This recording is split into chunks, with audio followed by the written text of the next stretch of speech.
안녕하세요. 오늘도 사연살롱을 찾아주셔서 감사합니다.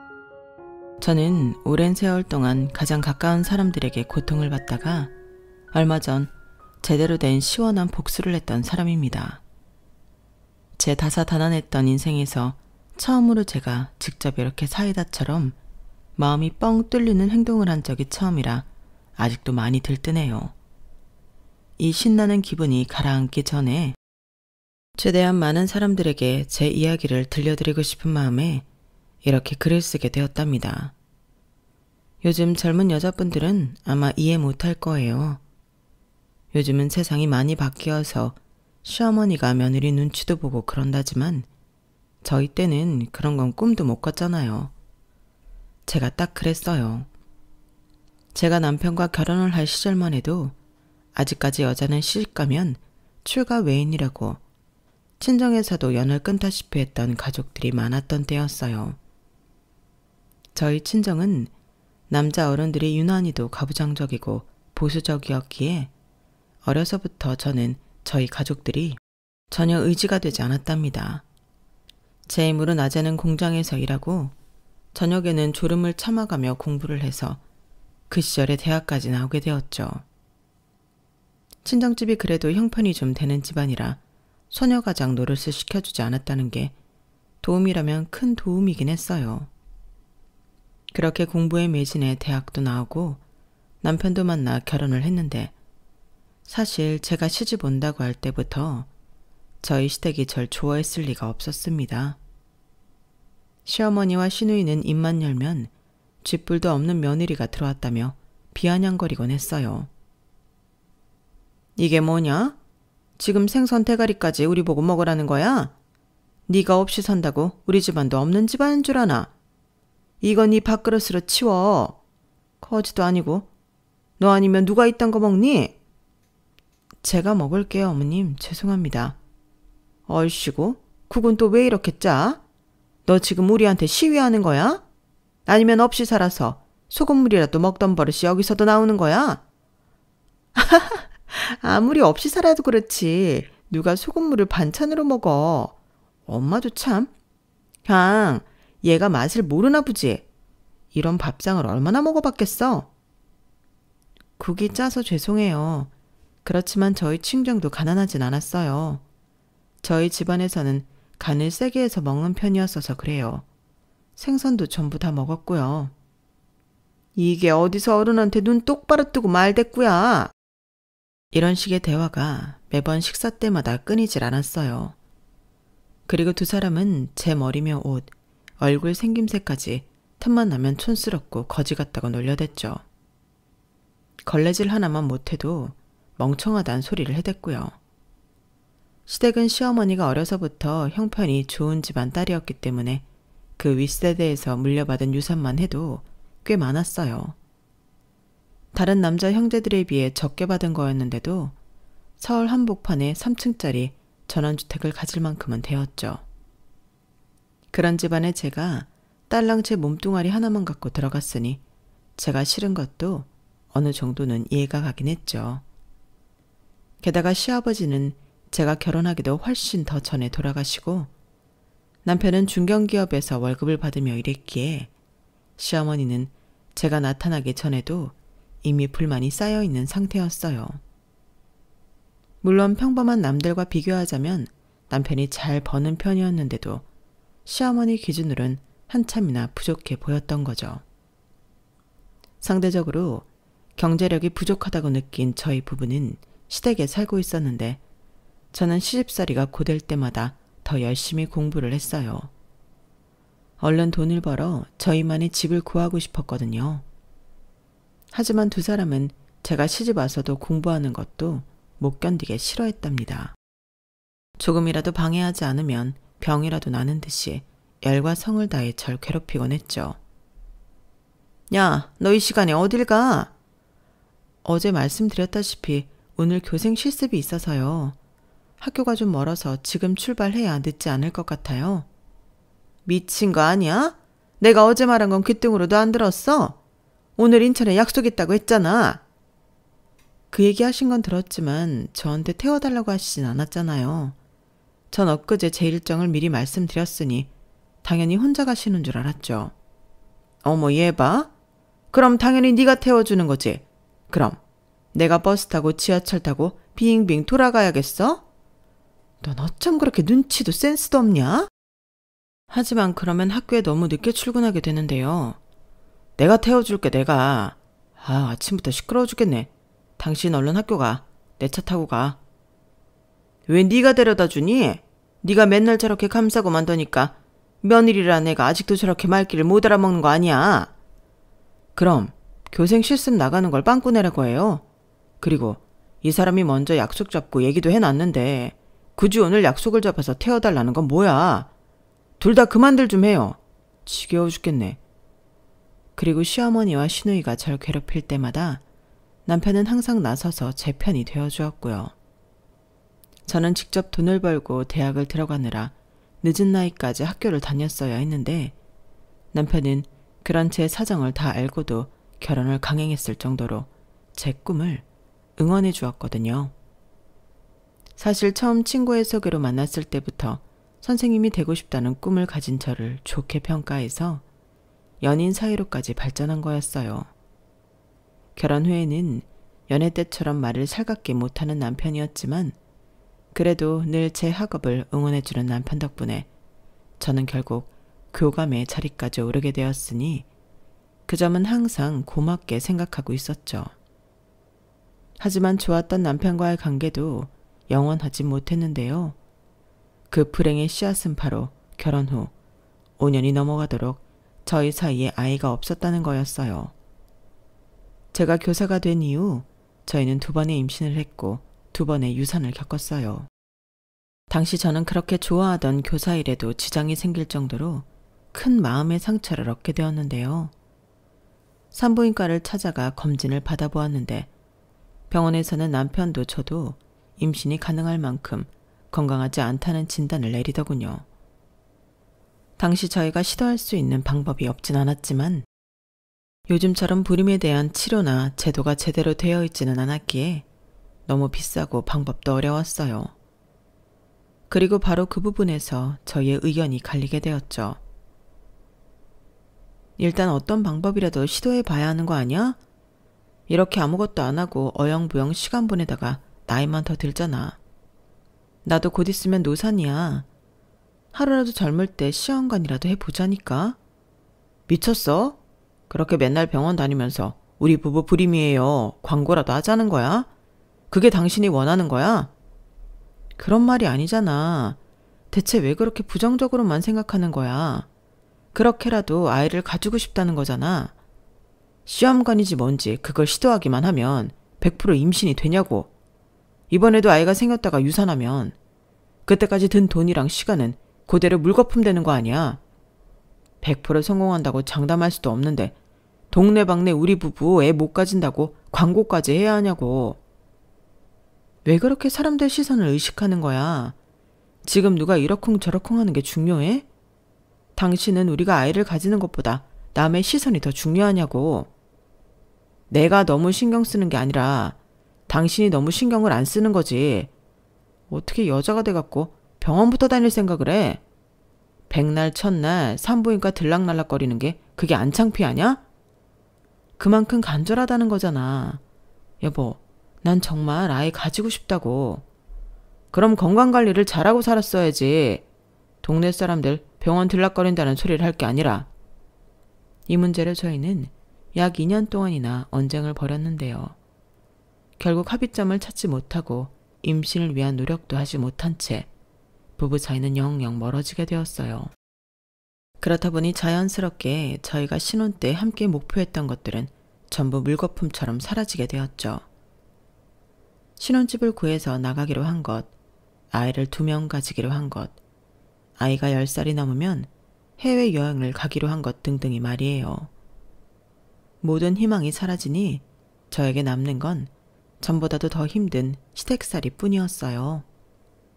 엎친 데 덮친 격으로 시누이가 아이를 가지게 되면서 시어머니와 시누이는 더욱더 기세가 등등해졌죠.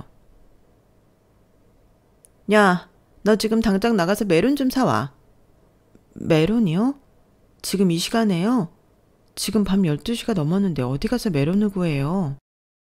뭐? 어디 도매시장이라도 가서 사오라고. 얘는 진짜 뭐 하나 시키면 이렇게 말이 많니 말이. 그럼 애벤 내가 가서 구해오랴? 애도 못 낳는 쓸모없는 년이 말도 지지리도 안 듣네 하여간. 임산부가 구해달라면 구할 것이지. 너 차는 어디다 두고 말대꾸부터 하니? 당장 차 끌고 나가서 어딜 가든 메론을 구해오란 말이야. 신우이는 매번 이런 말도 안 되는 요구를 하면서 절 괴롭히곤 했어요. 시어머니는 그럴 때마다 옆에서 옳았구나 하고 맞장구를 쳐주었고요.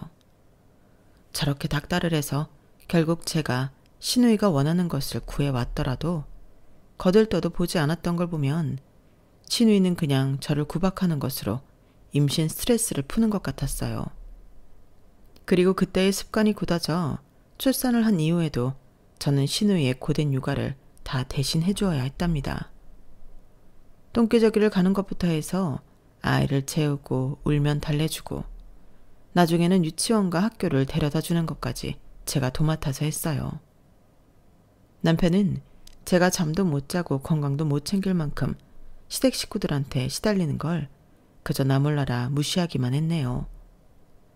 집안에서 얼마나 구박이 심했는지 다른 선생님들과 다르게 아이들의 수학여행이나 수련회를 따라가는 등의 일정이 생기면 저는 자처에서 봉사를 떠났을 정도로 집에 들어가는 것이 싫었죠. 하지만 그 오랜 세월 동안 시댁 식구들의 구박에 제대로 반항하지 못했던 건 제 스스로도 아이를 낳지 못하는 자신이 싫었기 때문이었습니다. 저는 늘 다정한 엄마가 되는 것을 꿈꿔왔는데 제 꿈을 짓밟은 건 다름 아닌 제 자신이었으니까요.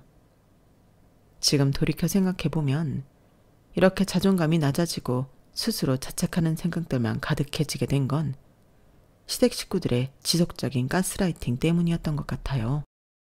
제게 무능하고 여자 노릇 못하고 멍청하다는 얘기를 귀에 딱지가 생길 정도로 해댔으니까요. 연이은 유산과 남편과의 불화만 해도 자존감이 바닥으로 떨어지기에 충분한데 시어머니와 시누이는 불난 집에 기름을 붓듯 절 괴롭혔으니까요. 그렇게 10년 가까이 지났을까요? 어느 순간부터 깜깜하기만 했던 제 삶에 차츰 따뜻한 햇살이 들어오고 있었어요. 처음엔 신락같이 얇디 얇았던 그 햇살은 시간이 지나면서 점점 제 마음을 가득 채우게 되었죠. 아이러니하게도 그 햇살은 바로 신우이의 딸인 조카 혜린이었는데요. 유치원에 다닐 때부터 똑똑하고 당찬 조카였는데 학교에 들어가더니 시어머니와 신우이가 절 이유 없이 괴롭힐 때마다 똑부러진 목소리로 그러면 안 된다며 일침을 가했어요. 왜 이유 없이 숙모를 괴롭히는 거야? 어차피 탄산음료 안 먹을 거면서 왜 짜장면이 나오자마자 외숙모한테 콜라 사오라고 시키냐고. 외숙모 짜장면이 다 불어 터져버렸잖아. 너 먹으라고 그런 거 아니야. 너 엄마가 괜히 외숙모 괴롭힌다니? 콜라 좋아하는 건 너면서. 그리고 외숙모는 애가 없어서 너한테 이거저거 해주는 것도 좋아하고 그리고 외숙모는 짜장면 불려서 먹는 거 좋아해. 세상에 그런 사람이 어딨어. 그리고 나 짬뽕 먹으면 돼서 콜라 안 먹어도 돼. 내가 콜라 사달라고 하지도 않았잖아. 할머니도 외숙모 좀 그만 괴롭혀요. 학교에서 배웠는데 시어머니가 며느리 이유 없이 괴롭히는 건 나쁜 거랬어요. 신우이는 조카의 말에 진땀을 뻘뻘 흘리며 변명하기 바빴죠. 하나밖에 없는 어린 손녀가 따박따박 지적을 하니 시어머니 얼굴도 난처한 기색이 역력했어요. 그런 일들이 반복되자 시어머니와 신우이는 조카가 올 때면 저를 아예 방 안에 들어가라고 하거나 밖에 나가 있으라는 등 같이 있을 시간 자체를 빼버렸죠. 하지만 그게 오히려 저한테는 귀중한 휴식 시간이 되었어요. 시어머니와 신우이가 함께하지 않는 시간에 저는 부족했던 잠도 자고 식사도 양껏 하고 필요한 공부도 하는 등 개인 시간을 보낼 수 있었답니다. 같이 있는 시간만 줄어들었다 뿐이지 신우이의 게으름 덕분에 조카를 학원에 데려다주고 데리고 오는 건 늘 제 몫이었는데요. 그때마다 조카는 저에게도 시시콜콜 걱정 어린 소리를 했어요. 외숙모도 자꾸 이렇게 엄마가 시킨다고 데리러 오지 말고 싫은 건 싫다고 해. 외숙모도 밖에 나가서는 학교 선생님이고 능력 있는 사람인데 왜 이렇게 할머니랑 엄마한테 주눅 들어서 살아? 그럼 외숙모 오지 마. 외숙모는 너 데려다 주는 건 하나도 안 힘들고 좋은데. 아이, 그런 얘기가 아니고 외숙모가 맨날 힘들게 일만 하고 사니까 그렇지. 알았어. 힘든 건 조금만 할게. 말만 그렇게 하지 말고 나 중학생 되면 엄마 아빠한테 캐나다로 유학 보낸다고 말 들었어. 이미 서류도 다 만들고 있어. 나 없으면 대체 어떻게 하려고 그래? 차라리 외숙모네 집을 구해 나가서 살아. 아휴, 조그만 게 별소리를 다 하네. 알았어. 자꾸 외숙모가 아무 말도 안 하고 다 해주니까 그래도 되는 줄 아는 거라고. 아유, 속 터져. 사람이 죽으라는 법은 없다고. 남편 대신 절 이렇게나 응원해주는 사람이 생길 줄 누가 알았겠나요. 어려서부터 제 엄마인 시누이보다 제 손을 훨씬 많이 타고 자란 조카는 유학길에 오르기 전까지 든든한 제 편이 되어주었고, 그런 조카 덕분에 저도 조금씩 생각이 바뀌게 되었어요. 조카가 캐나다로 떠난 이후에는 대놓고 반항을 한 것까진 아니었지만 시어머니와 시누이의 신년 노릇을 하는 것보다는 제 일에 더 집중하기 위해 최대한 시간을 확보하기 시작했어요. 교사로서 들어야 하는 것 이상의 교육을 듣기도 하고 필요한 경우에는 시댁 식구들의 연락을 잠시 피하기도 했죠. 그것만으로도 숨 쉴 구멍이 생겼어요. 제가 조금씩 눈에서 멀어지자 시어머니랑 시누이도 어느 순간 그런 저에게 적응을 했는지 예전보다는 덜 괴롭히기도 했고요. 제가 나름의 반항을 하기 전에는 조카의 말처럼 제가 시댁 식구들이 뭔 말을 하던 고분고분 다 해주니 점점 더 심하게 대했던 거죠. 그렇게 저는 남편의 외면과 시댁의 괄시를 어느 정도 무시하는 법을 터득하고 제 삶을 작게라도 꾸려나가고 살았어요. 제 팔뚝만 하던 조카가 다 자라 대학교를 졸업하고 한국으로 돌아와 어엿한 직장인이 될 때까지요. 사회초년생인 조카에게 여러 선물을 사주었을 때는 그때까지 경제적으로 여유가 생길 만큼 열심히 살아온 제 자신이 뿌듯하기도 했어요. 물론 훌쩍 큰 조카가 몇 년 만에 한국에 왔을 때는 제가 키운 딸이 온 것처럼 눈물이 왈칵 쏟아졌죠. 조카도 보고 싶었다며 눈물을 글썽였고요.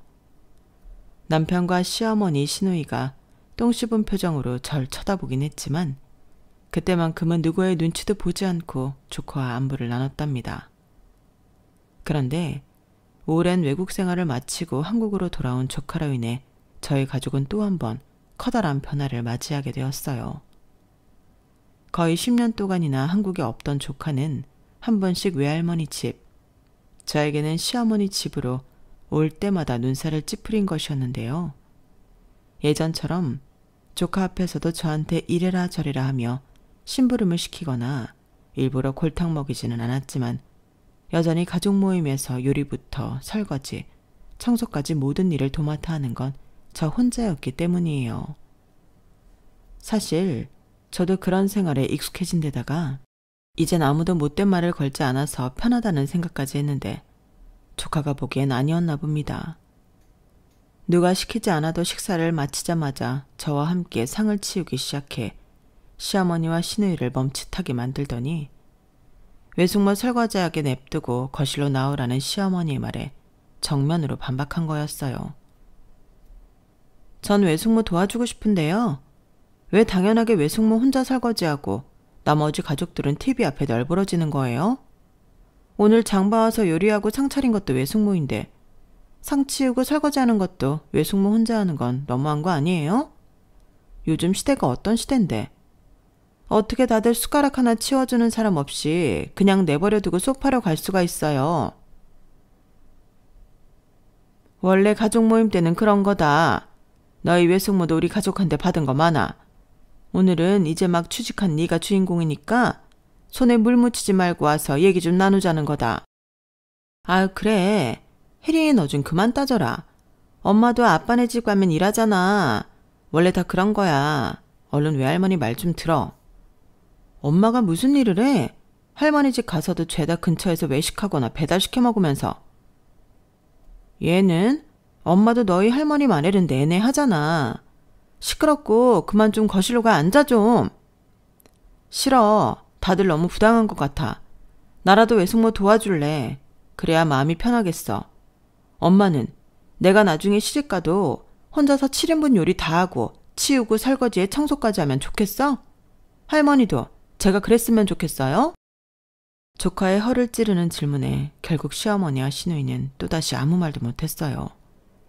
그러자 곁에 있던 제 남편이 혀를 끌끌 차며 조카한테 한 소리 하는 겁니다. 어른들한테 그만 좀 떽떽거려라. 넌 무슨 여자애가 돼가지고 뭐 하나 그냥 넘어가는 법이 없냐? 너희 엄마 아빠가 너 그렇게 대바라지라고 뼈 빠지게 돈 벌어서 유학생활 시켜준 줄 알아? 내가 이렇게 말할 게 아니라 삼촌이 먼저 외숙모 편 들어줬어야 하는 거 아니야? 외숙모 남편은 삼촌이잖아. 근데 왜 삼촌도 외숙모를 괴롭혀? 나이도 외숙모가 삼촌보다 훨씬 어린데 그럴수록 잘해줘야지. 새파랗게 어린 게 뭘 안다고 어른들 사정이 이래라 저래라는 거냐? 이게 아주 오냐오냐 해주니까. 태준이 너 그만해라. 하나뿐인 귀한 손녀한테 뭐 하는 거냐? 그래. 혼을 내도 내가 하지. 네가 뭔데 내 딸한테 이래라 저래라야. 밥 다 먹었으면 나가. 남편의 목소리가 커지자 시어머니와 시누이가 동시에 화를 버럭 냈어요. 두 사람은 누가 뭐라 해도 조카만큼은 끔찍이 생각했거든요. 남편은 괜한 성질을 내며 수저를 탁 내려놓고 거실로 나가버렸고 시어머니와 시누이도 남편을 뒤따라 말없이 거실로 나갔어요. 하지만 그 찰나의 순간 두 사람이 저를 쳐다보는 눈빛이 왠지 심상치가 않았죠. 저는 조카와 함께 상을 치우고 설거지를 하면서 조용한 목소리로 이야기했어요. 혜린아, 외숙모 정말 괜찮아. 요즘 시대가 어떤지 잘 알긴 하지만 너희 할머니랑 엄마는 옛날 사람이잖아. 외숙모도 옛날 사람이고. 우리 세대는 너네랑 좀 달라. 평생 이렇게 살아왔으니 별로 힘들지도 않고. 예전처럼 뭐라고 하는 것보단 지금처럼 조용히 일만 하는 게 나로서도 편하고 좋아. 괜히 들쑤시지 마라. 어? 그래도 그렇지. 우리 집은 너무 심하잖아. 캐나다에서 이런 일이 있었으면 외숙모가 얼마나 유리하게 이혼할 수 있는지 알아? 그렇지만 이건 외숙모의 삶이잖아. 내가 알아서 할 테니까 너는 엄마랑 할머니한테 살갑게 좀 해드려. 다들 너 오랜만에 봐서 얼마나 네 소식 궁금해하는지 알잖아. 우리 손녀 유학 다녀왔다고 할머니가 너 얼마나 자랑스럽게 생각하시는데. 조카는 제 타이르는 말에 결국 설거지 중간에 거실로 나가 나머지 가족들과 대화를 나눴어요. 그리고 그날 이후로는 더 이상 가족들 앞에서 따박따박 맞는 말을 하는 것을 자제했답니다. 저는 내심 그 정도로만 끝난 게 다행이라고 생각을 했어요. 시어머니와 시누이도 그 일로 절 따로 괴롭히지 않았고요. 그렇게 그날의 일이 잊혀질 때쯤 저희 가족은 시어머니의 70번째 생신을 준비하게 되었어요. 칠순을 맞이한 시어머니는 이번 생일엔 특별히 여행을 다녀오고 싶다고 하셨죠. 저는 시어머니가 돌아다니기 편하도록 날씨가 온화하고 대중교통이나 택시가 잘 되어 있으며 현지 음식도 잘 맞는 그런 여행지를 5군데 조사해 시어머니한테 정리해드렸어요. 시어머니는 제가 알아온 걸 전부 검토한 다음 가장 가까운 일본을 선택했죠. 저는 당연히 여행과 관련한 모든 허드렛 일은 제가 하는 거라고 생각하고 시어머니한테 물어봤어요. 알겠어요, 어머님. 그럼 여기로 비행기표 예약할게요. 다들 금요일 저녁 괜찮으시죠? 아니, 비행기 예약은 하지 마. 엄마가 이번 여행은 비행기가 아닌 배로 가고 싶으시대. 배로요? 일본까지요? 그래, 배로 갈 거다. 요즘 어디 텔레비에서 나오는 거 보니까 크루즈 여행이 그렇게 새로운 재미라더라. 내가 비행기는 타봤어도 이 나이 되도록 크루즈 여행은 안 해보지 않았냐. 이번에는 비행기 대신에 배편을 좀 알아보고 싶다.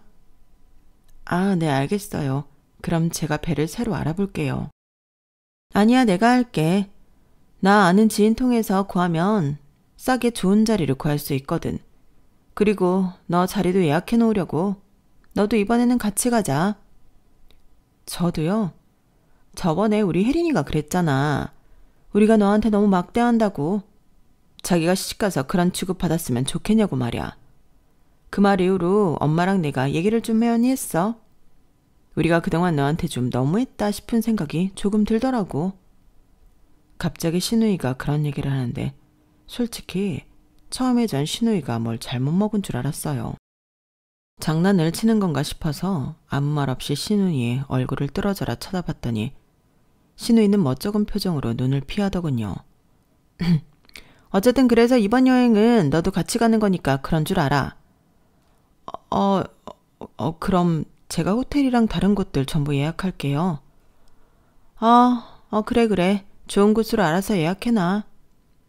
어색한 얘기를 한 것도 모자라 웬일로 신우이가 알아서 크루즈표를 구하겠다고 나서길래 저는 진심인가 싶어서 조금 마음이 흔들렸어요. 집에 와서 여행에 필요한 나머지 것들을 준비할 때도 신우이의 말이 계속 떠오르면서 그 오랜 세월 동안 고생했던 게 이런 보답을 받는구나 싶어서 솔직히 눈물도 찔끔 났고요. 저는 최대한 시댁 식구들 취향과 사정에 맞춰 숙소, 음식점, 현지 교통편까지 전부 예약을 해두었어요. 그리고 시댁 식구들, 시어머니와 신우이와 남편에게도 이 모든 정보를 공유해줬어요. 저도 모르게 이번 여행은 조금 다를 거라는 기대를 가지면서요. 그렇게 시간이 흘러 여행이 하루 앞으로 다가오게 되었어요. 전날 저녁, 저는 분주하게 짐을 싸느라 잠도 거의 못 자다시피 했습니다. 시어머니와 신우이가 챙기기 싫다고 저한테 대신 챙기려고 한 것들이 너무 많아서 거의 이삿짐 싸듯이 준비를 해야 했거든요. 드라이기, 샴푸, 린스, 즉석밥, 김치, 후라이팬 등 가장 큰 사이즈의 캐리어에도 다 담기지 못해 캐리어를 하나 더 썼어야 했어요. 원래도 틈만 나면 외박을 하던 남편은 여행 전날까지도 외박을 하면서 자기 짐도 알아서 챙기고 오라고 했죠. 결국 저 혼자 4명분의 짐을 챙겨 아침 일찍 항구로 나가야 하는 것이었어요. 저는 혼자 낑낑대며 제 몸만한 캐리어 3개를 겨우 싣고 약속 시간인 아침 8시 10분 전에 항구에 도착했는데요. 10분 전이니 다들 곧 오겠거니 하고 기다리는데 30분이 지나고 1시간이 지나도 아무도 모습을 드러내지 않는 거예요. 연락도 되지 않았고요. 처음에는 그때 비가 추적추적 내리고 있어서 교통편 때문에 다들 늦는가 보다 싶었어요. 그래도 1시간이나 늦는 건 이상하다는 생각이 들었지만 일단 표를 새로 끊어야 하나 싶어 일본 가는 크루즈 여행 배편을 알아보았는데 그날 일본으로 가는 배편은 존재하지도 않는다는 황당한 답변을 듣게 되었어요. 크루즈 따위는 애초부터 없었다는 얘기를 듣고 이게 대체 무슨 일인지 혼란스러워 하는데 1시간이나 연락이 안 되던 남편에게서 전화가 오는 겁니다. 그것도 영상통화로요. 저는 얼른 전화를 받았어요. 여보세요? 다들 지금 어디예요? 나는 지금 항구 앞인데. 아직도 항구라고? 어머, 얘 비까지 맞고 있는 거 봐. 엄마, 이거 봐봐. 화면의 가운데 밑엔 남편의 얼굴이 있었고 그 위 양옆으로는 시어머니와 신우이가 절 들여다보고 있었어요. 두 사람이 뒷배경을 다 가리니 대충 실내에 있다는 것 알겠는데 정확한 장소를 모르겠더군요. 세 사람은 화면으로 절 보면서 깔깔거리면서 웃었어요. 비 오는 항구 앞에서 아주 물에 빠진 생쥐꼴이 됐구나. 그럼 그렇지. 엄마가 말했지? 얘는 의심 같은 건 일절할 줄 모른다고. 천치 같은 게 그런 생각을 할 것 같아? 우리 공항이야, 공항. 당신 정말 몰랐어? 너도 진짜 무식하다. 어떻게 그걸 믿냐? 우리는 이제 30분 뒤에 발리로 날아가니까 혼자 일본을 가든지 아님 항구에서 계속 비를 맞고 있던지. 그리고 너, 내가 경고하는데 우리 딸 번호 지워라. 내가 저번에도 둘이 연락하고 지내지 말라고 했지? 이제 너한테 애 등에고 심부름 시킬 일 없으니까 얼른 지워. 신우의 말을 끝으로 전화는 끊어졌고 그제서야 저는 세 사람에게 완전히 속았다는 걸 깨달았어요. 혼자서 무거운 캐리어를 이고 치고 비까지 맞으면서 서 있는데 순간적으로 눈물이 왈칵 쏟아졌죠. 그 오랜 시간 동안 구박을 받고 살았으면서 잠시라도 그 인간들의 마음이 진심일 거라고 믿은 스스로가 너무나 바보 같았어요. 그리고 그때까지 묻어졌던 제 감각이 다 살아나는 것만 같았습니다. 무시당하고 괄시당하는 게 일상이라 아무렇지 않다고 믿었는데 그것조차 스스로를 속이고 있었던 것 같아 그동안엔 제 삶이 못 견디게 불쌍하고 처량하게 느껴졌죠. 그렇게 한참을 빗속에서 울었던 것 같네요. 겨우 감정을 추스르고 집으로 오는 길에 저는 이대로 당하고 있을 수만은 없다는 생각이 점점 강렬하게 들었어요. 그 오랜 세월 동안 세 사람한테 당했던 걸 생각하면 어떤 짓을 해도 분이 풀리지 않을 것만 같았죠. 집에 와서 따뜻한 물에 몸을 담그고 생각하다가 불현듯 좋은 아이디어가 떠올랐어요. 제가 이 집에서 온갖 허드렛 일을 하던 기간이 워낙 오래되다 보니 생각하면 생각할수록 제가 알고 있는 시댁 식구들의 약점이 많더라고요. 게다가 그날 이후로 일주일 동안이나 시댁에는 저 혼자였고요. 저는 일도 잠시 잊을 만큼 열심히 복수를 준비하기 시작했습니다. 여자가 한을 품으면 온 2월에도 서리가 내린다는데 그걸 직접 시댁 식구들한테 느끼게 해줄 참이었어요. 일주일은 빠르게 흘러 어느새 시댁 식구들이 귀국하는 날이 되었어요. 저는 일찍이 공항에 나가 입국하던 시댁 식구들을 기다리고 있었어요. 입국장을 나오던 시댁 식구들은 차키를 들고 기다리고 있는 절 발견하고는 어떻게 알고 왔냐며 살짝 의아한 말투로 질문을 던지더군요. 자기들이 일주일 전에 저지른 짓은 이미 다 잊은 것 같았죠. 저는 평소와 똑같은 말투로 그럼 내가 짐을 나르러 오지 어떻게 왔겠냐며 대꾸했고 귀국 일정은 신우이가 은연중에 얘기를 했다고 둘러댔어요. 실제로는 신우이의 컴퓨터로 들어가 예약 내역을 확인해서 알아낸 것이었지만 신우이는 내가 그랬었나? 라고 의심 없이 그 말을 믿으면서 당연하다는 듯 저에게 짐을 맡겼어요. 저는 자연스럽게 세 사람의 짐을 건네받으면서 말했죠. 저번에 말씀드렸던 칠순잔치 그거 지금 바로 가셔야 돼요.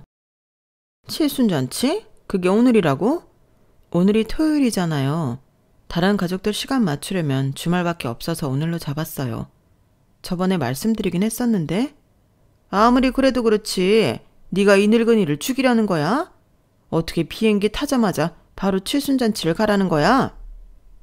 오늘이 아니면 다음 주를 미루거나 저번 주를 땡겼어야 했는데 어머님이 그건 싫으시다고 오케이 하셨어요. 내가 그랬던가? 뭐 아무렴 어때 엄마. 그냥 가자. 엄마 발리에서 산 그 원피스 그거 입자. 촌스럽게 한복 입지 말고. 너 한복 같은 거 준비 안 했지? 준비했는데 그냥 안 입는다고 다시 연락드릴게요. 사실 시어머니 역시 귀국 당일날 칠순잔치를 한다고 한 적은 없었어요.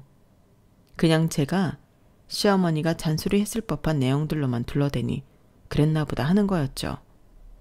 저는 속으로 누가 누구 보고 천치라는 건지 모르겠어서 코웃음을 쳤네요. 어쨌든 전 세 사람을 싣고 예약된 장소로 갔습니다. 이름만 대면 누구나 아는 유명한 호텔의 라운지룸이었죠. 룸 안에는 제가 초대했던 친척들이 모두 와 있었고 시어머니는 중간에 갈아입은 화사한 옷을 입고 들어갔어요. 세월이 많이 지나 시어머니도 나이가 들어 예전만은 못했지만 그래도 그 집안에서 가장 체력, 즉 힘이 많은 사람은 시어머니였기에 시어머니는 여전히 포스 있게 자리에 앉으셨죠. 그때까지만 해도 그 자리에 있는 친척들은 시어머니의 칠순을 축하해주며 덕담도 선물도 건네드렸어요. 가족들끼리 서로 안부 인사를 마친 뒤 저는 미리 준비한 마이크를 켜고 룸 한가운데에 섰습니다. 모두들 의아한 반응이었고 누구보다도 시어머니와 시누이, 남편이 가장 놀란 얼굴이었죠. 저는 세 사람을 똑바로 쳐다보며 입을 열었어요. 어머님, 70번째 생신을 맞이하신 거 축하드려요. 지난 30년 가까이 어머님 밑에서 지내면서 제가 어머님께 얼마나 많은 것들을 배웠는지 몰라요.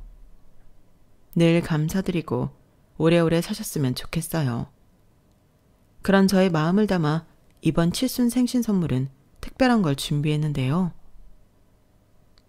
그리고 제가 품에서 종이 한 장을 꺼내어 읽기 시작하자 곧바로 루마는 웅성거리는 소리로 가득 차기 시작했어요. 기억하시죠? 15년 전 제가 저희 부부의 신혼집을 마련하고 싶어서 분양받았던 아파트가 있었다는 걸요. 그때는 그런 아파트 청약 따위는 별거 아니라며 차라리 그걸 담보로 저희 형님 명의의 카페를 차리고 싶다고 해서 그대로 내주었었잖아요. 물론 더 이상 남편과 따로 살고 싶은 마음은 없어서 제가 내버려 두고 있었지만 그 아파트 값이 지금은 자그마치 28억이에요. 제 말을 들은 시어머니와 시누이, 남편의 얼굴이 창백해졌어요. 저는 시시각각으로 변하는 세 사람의 모습을 즐기기 시작했죠. 그 아파트 하나로 남편이 치킨집, 아이스크림 가게 망쳐놓고 형님이 카페 망쳐놓을 자금을 모두 마련하셨죠. 그러면서 잃은 돈이 부자인 어머님 기준으로 그렇게 큰 돈은 아니시죠. 그래서 담보를 철회하려고요. 이미 은행에 방문해 제 의사를 전부 밝힌 상황이고요.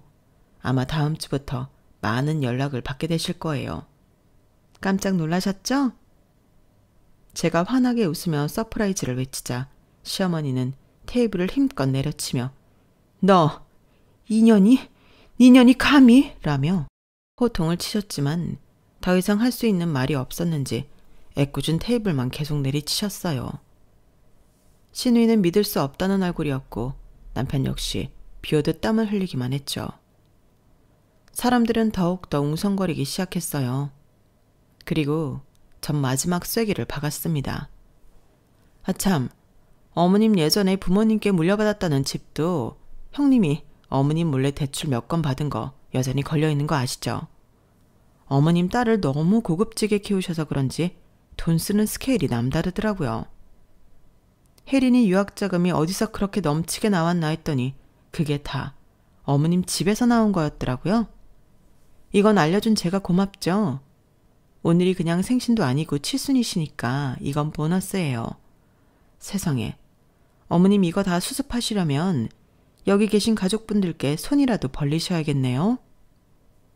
제 마지막 말이 끝나자 웅성거리던 소리는 뚝 끊겼고 쥐중은 듯한 침묵이 루만을 가득 채웠어요.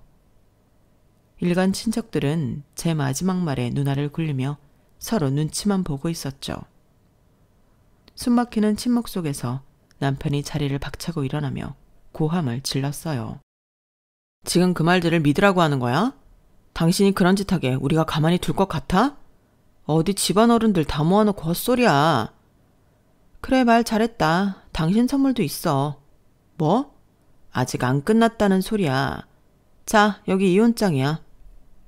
저는 품에서 이혼장도 꺼내서 있는 힘껏 남편 얼굴로 던져버렸습니다. 일가 친척들은 그 모습을 보고 미련 없이 자리에서 일어나 나갈 채비를 하기 시작했어요. 그러자 시어머니가 절박한 목소리로 소리를 지르기 시작했죠. 지금 천연이 우리를 모함하는 거야. 천연이 문제인 거라고. 네가 감히 이런 자리에서 우리한테 이런 망신을 줘? 내 딸이 뭐 어쩌고 저째? 네가 사기친 거지. 니년이 더러운 뒷공작으로 사기를 친 거 아니냐고. 내가 네 수작에 놀아날 것 같아? 노망 나셨어요? 당신들이 사람 하나 바보 천치로 만들어 놓고 좋다고 낄낄거리며 여행 가 있는 동안 이미 모든 법적인 조치는 끝났어요. 당신들이 그동안 저지른 잘못이 한두 개가 아니라서 일주일이면 빠듯하더라고요. 그리고 아직 담보 철회하고 이혼하는 것까지만 알려드렸죠. 당신들도 그동안 날 괴롭힌 증거가 차고 넘쳐. 내가 그 보상 10원 한 장까지 싹싹 긁어서 받을 테니까 길거리에 나앉을 준비나 해요. 저는 그 말을 끝으로 자리를 뜨는 친척들을 따라서 그곳을 나와버렸어요. 제 말이 끝나기도 전에 이미 시어머니는 시누이를 죽일 듯이 노려보고 있었고 시누이 역시 남편에게 마누라 관리 하나 못한다며 짜증을 내더군요. 벌써부터 서로 삿대질을 하기 시작했으니 더 이상 제가 거기서 세 사람이 망가지는 모습을 지켜볼 필요가 없었네요. 그리고 저는 찾아가야 할 사람이 있었어요. 이미 일찌감치 복도로 나와 있었던 조카 혜린이었죠. 혜린아, 외숙모가 결국 이렇게 다 터트려버려서 미안해. 저 사람들한테는 하나도 안 미안한데 혜린이한테는 너무 미안해. 아니야. 나는 오히려 외숙모가 직접 이렇게 행동하는 게 정말 잘한 행동이라고 생각해. 외숙모, 그동안 너무 많이 힘들었잖아. 나쁜 사람들이 벌 받은 거지. 뭐, 난 신경 쓰지 말고 계획했던 거 하나도 빠뜨리지 말고 전부 실행해.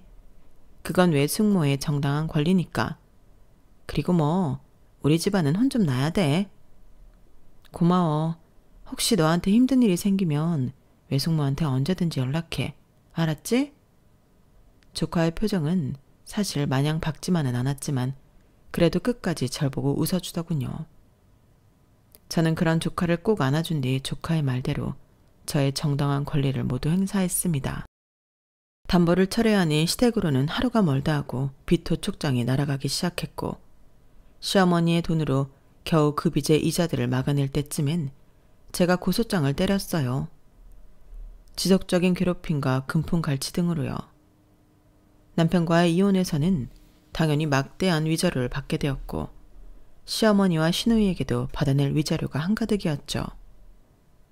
특히 지난 기록들을 모두 뒤져봤을 때 시댁 사람들이 절 일부러 골탕 먹이려고 금전적인 손해를 보게 한 행동이 몇 건이 쏟아져 나왔어요.